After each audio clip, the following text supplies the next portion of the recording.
നമസ്കാരം. നമുക്കെല്ലാം എതിരെ ആരോപണങ്ങൾ വരും.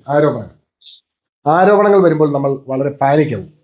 വളരെ വിഷമഘട്ടത്തിൽ നമുക്ക് വളരെ വിഷമവും സങ്കടവും ഒക്കെ വരും. അപമാനബോധം വരും.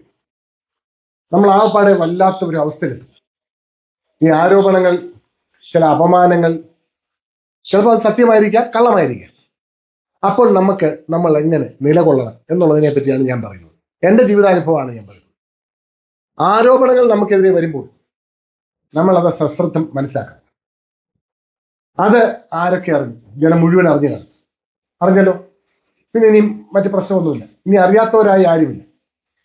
പലവിധ ആരോപണങ്ങൾ വരാം. ചിലപ്പം അവിഹിതം വരാം, ചിലപ്പം നമ്മളെ പറ്റി എന്തെങ്കിലും അഴിമതി ആരോപണം വരാം, ചില പ്രൊഫഷൻപരമായ കാര്യങ്ങൾ വരാം. ഇതുപോലെ പല കാര്യങ്ങൾ വരാം. ഇത് വരുമ്പോൾ ജനമെല്ലാം അറിഞ്ഞു നമുക്കെതിരെ പല കാര്യങ്ങളും പറയുന്നുണ്ട്. ജനം മുഴുവൻ നമ്മളെ അവഹേളിക്കുന്നുണ്ട്. ഇതെല്ലാം മനസ്സിലാക്കുക. അതിന് ഈ അവഹേളനം എങ്ങനെയാണ് നമ്മൾ സ്വീകരിക്കേണ്ടത്?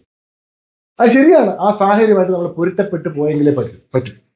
ആ സാഹചര്യമായിട്ട് പൊരുത്തപ്പെട്ടു പോകാൻ നമ്മൾ ചിന്തിക്കേണ്ടത് ഈ ആരോപണം ശരിയാണ് എന്ന് സമ്മതിക്കുക. ഇപ്പോൾ ഒരാൾ ചോദിക്കുക, നിങ്ങളെപ്പറ്റി ഇങ്ങനെ പറയുന്നത് ശരിയാണ്, അങ്ങനെയുണ്ട്. അവൻ അറിയാൻ വേണ്ടി ചോദിക്കുന്നതല്ല, നമ്മളെ അവഹേളിക്കാൻ വേണ്ടി ചോദിക്കുന്ന. നമ്മളോട് അടുത്ത് നിൽക്കുന്ന ആൾക്കാരോട് മാത്രം സത്യം പറയാം, ഇന്ന കാര്യങ്ങളാണ്. ചിലപ്പോൾ നമ്മൾ ചെയ്തതായിരിക്കാം, ചെയ്യാത്തതായിരിക്കാം. ബാക്കി ആരോടും മറുപടി പറയാതിരിക്കുക. ഒറ്റ ഒരു മനുഷ്യരോട് മറുപടി പറയാതിരിക്കുക.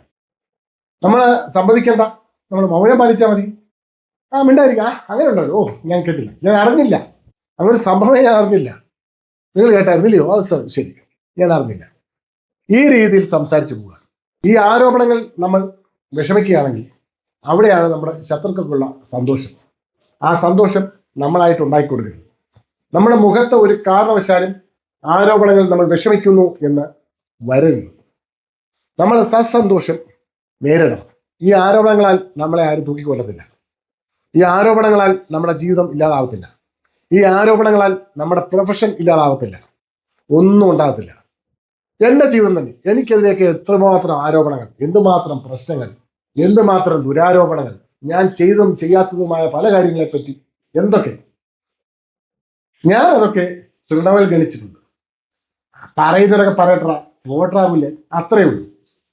ഞാൻ അതിനെ ഒന്നും വകവെക്കുന്ന കൂട്ടത്തിലില്ല.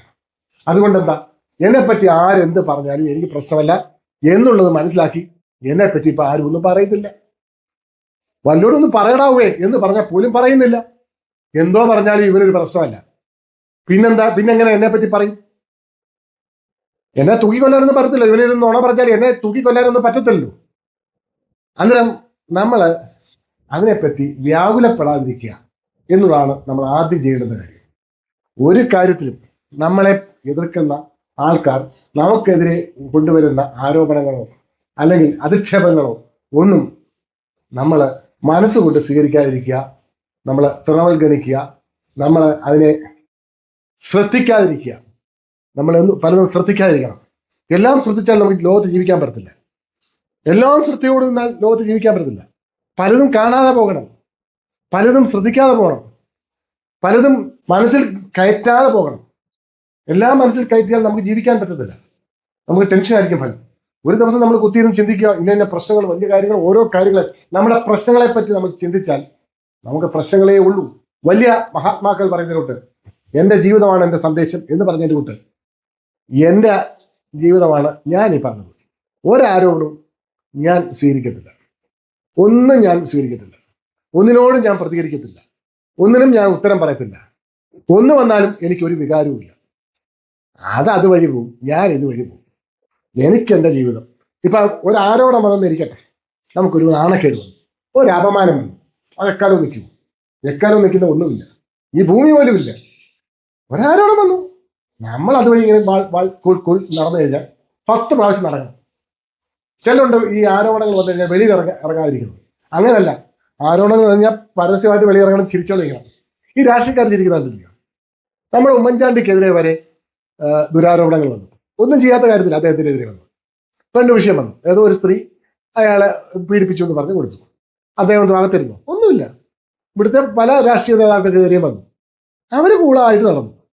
പിന്നീട് ആ കൊടുത്തവർ തന്നെ ഇല്ലാതാണ്. അതാണ് ലോകം. നമ്മൾ ഇതിനെ പറ്റി ഒന്നും മൈൻഡ് ചെയ്യാതെ സന്തോഷമായിട്ട് ജീവിക്കുക. നമ്മൾ കുറച്ച് പ്രഗത്ഭരും പ്രശസ്തരും കഴിവുള്ളവരും ആകുമ്പോൾ നമ്മുടെ പിന്നാലെ നമ്മളെ വേട്ടയാടാൻ പലരും വരും. അവരെയൊന്നും നമ്മൾ മൈൻഡ് ചെയ്യാതിരിക്കുക. അവരൊക്കെ വെറും തൃണങ്ങളാണെന്ന് മനസ്സിലാക്കുക. ശ്മശ്രുക്കൾ, അതായത് രോമങ്ങൾ, അത് മനസ്സിലാക്കുക. അങ്ങനെ പോവുക. നന്ദി, നമസ്കാരം.